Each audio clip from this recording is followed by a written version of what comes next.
Hi, I'm Richard Weinberger, the CEO of the Association of Accredited Small Business Consultants. I want to talk to you today about various strategic approaches. If you're a consultant or you're thinking about becoming a consultant, you'll be working with your clients on developing strategic approaches for small businesses. This is very, very important. Strategic planning and strategic approaches is not reserved for large businesses at all. Every business, regardless of the size, needs to figure out what their particular individualized strategic approach is going to be. And there's not one size that fits all. Let's talk about some of the various strategic approaches if you're not really totally familiar with these now.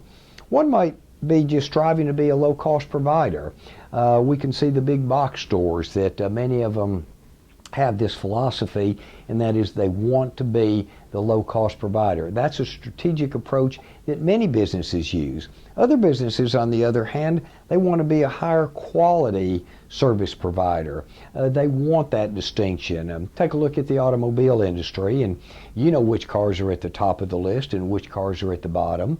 Some are striving to be more low cost, where others are striving to have a higher quality service or product. Another strategic approach can be have a wider product selection or a multitude of related services. In other words, having a huge product selection for customers and clients, or related services if they're in the service business, rather than just having one service. Their idea or their approach is to expand into a wide variety so they can capture more customers. Another approach is offer value-added services. If a business already has a customer or client base built up, their approach is, well, rather than going out and trying to attract new customers, let's take the customers and clients that we have, and then what additional value-added services can we offer to those customers, so it increases our profit margin immensely, while the cost is relatively marginal to get in, since we don't have to attract new customers. We already have customers and clients. Another approach might be, depending of course on the industry, to have technological superiority. Another approach, have a reputation for providing exceptionally good value. So that would be a combination of perhaps a low cost and high quality of just good value. Another approach might be focus on a very small, narrow market niche and develop expertise with that particular market niche. Develop marketplace expertise.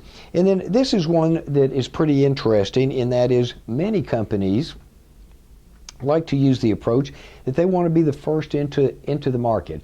They want to jump on the market on a new trend, new technology, and they want to get as many dollars rolling in as fast as they can. Other companies, though, on the other hand, say, you know what, I'd like to be the last into the market. Let's let those first movers work out all of the bugs in the marketplace, and after those bugs are moved out, you know, I'll move in there. Well, there's kind of a difference in the philosophy between these, between both of these. The first ones into the marketplace are going to see a lot of very rapid growth. The last movers into the marketplace are going to see a more stable market with more stable growth and a much slower growth. The difference is, of course, obviously the first movers into the market, there's also a great risk there, but there can be the risk and reward, obviously, ratio. Those that move into the marketplace later, they've lowered their risk, but their chances of reward of that very rapid growth are probably much smaller.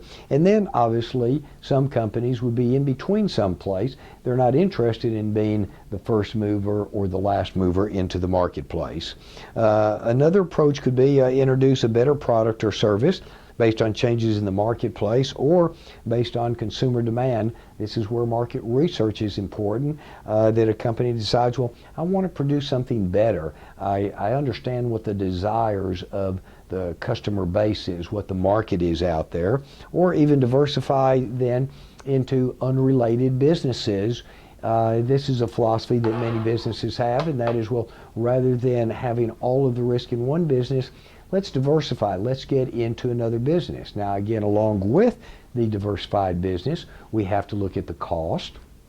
We have to look at the risk of both financially and the risk of how much does it take away from the core competencies of the business that we have. Where are we going to find the talent if we're going into an unrelated business? Are we going to be hiring individuals, or do we have individuals already in our company?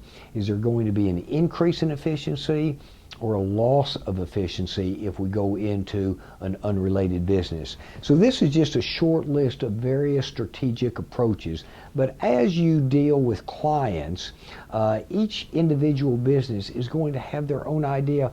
Well, what is it that we're trying to achieve?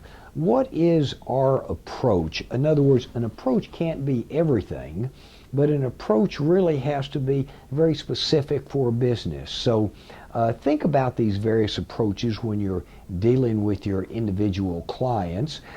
Get into a situation that it's a think tank type of atmosphere, and that is, well, what happens if we do this? Well, what happens if we do that? And you can play with various what-if situations, but there are various strategic approaches. There's not one perfect approach that works for each business. It's all based on the objectives and the philosophy of the business owners. So take a look at these various strategic approaches. Think about those. If you're working with clients and they've never even thought about, well, what is my strategic approach? That's what you want to do. Start working with your clients and developing a strategic approach. And good luck to you with that. Hope you enjoyed the video. Thanks for watching.